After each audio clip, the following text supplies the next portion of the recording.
How did I become a marriage guru? So, I'm a Talmud of Chofetz Chaim Yeshiva, and I was a high school Rebbi for 15 years. About 25 years ago, my Yeshiva, Rabbi Henrich Leibowitz Zatzal, asked me to start a program for young working men. And these are fellows who had learned in Yeshiva. They were now in the workplace. Many had learned a lot in Yeshiva, many had learned not so much, but they found nothing, no framework, and no support group.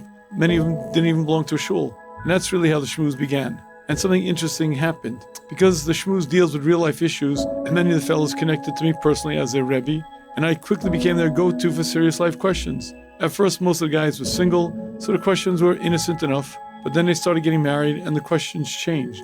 At first, it was small things, differences of opinions, mother-in-law issues, but the questions started to become painful. Rabbi, we're fighting all the time. Rabbi, we're struggling. Rabbi, something's wrong. And here was the problem. I didn't know what to say. At the time, I had been personally married about 15 years. I learned Musar for decades. I understood people. I understood midos, but marriage was different. Because it wasn't that one spouse was bad and the other was good. Usually they were both good people, but somehow something wasn't working. So I did what I could. I took the couples to therapists, psychologists, couples counseling, and unfortunately many times it didn't help. Some of those marriages got worse, and we lost a number of them.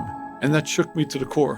Because while the marriages failed, that meant I failed. They looked to me for their das Torah, they looked to me for answers, and I had none. So I started learning almost obsessively. I studied every sefer I could get my hand on. I read just about every secular marriage book.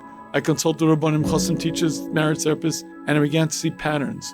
And slowly over the years, I started putting the pieces together. And that's what I teach today, a system for building a successful marriage, understanding the relationship, recognizing the challenges, and using practical tools to build a vibrant, loving home.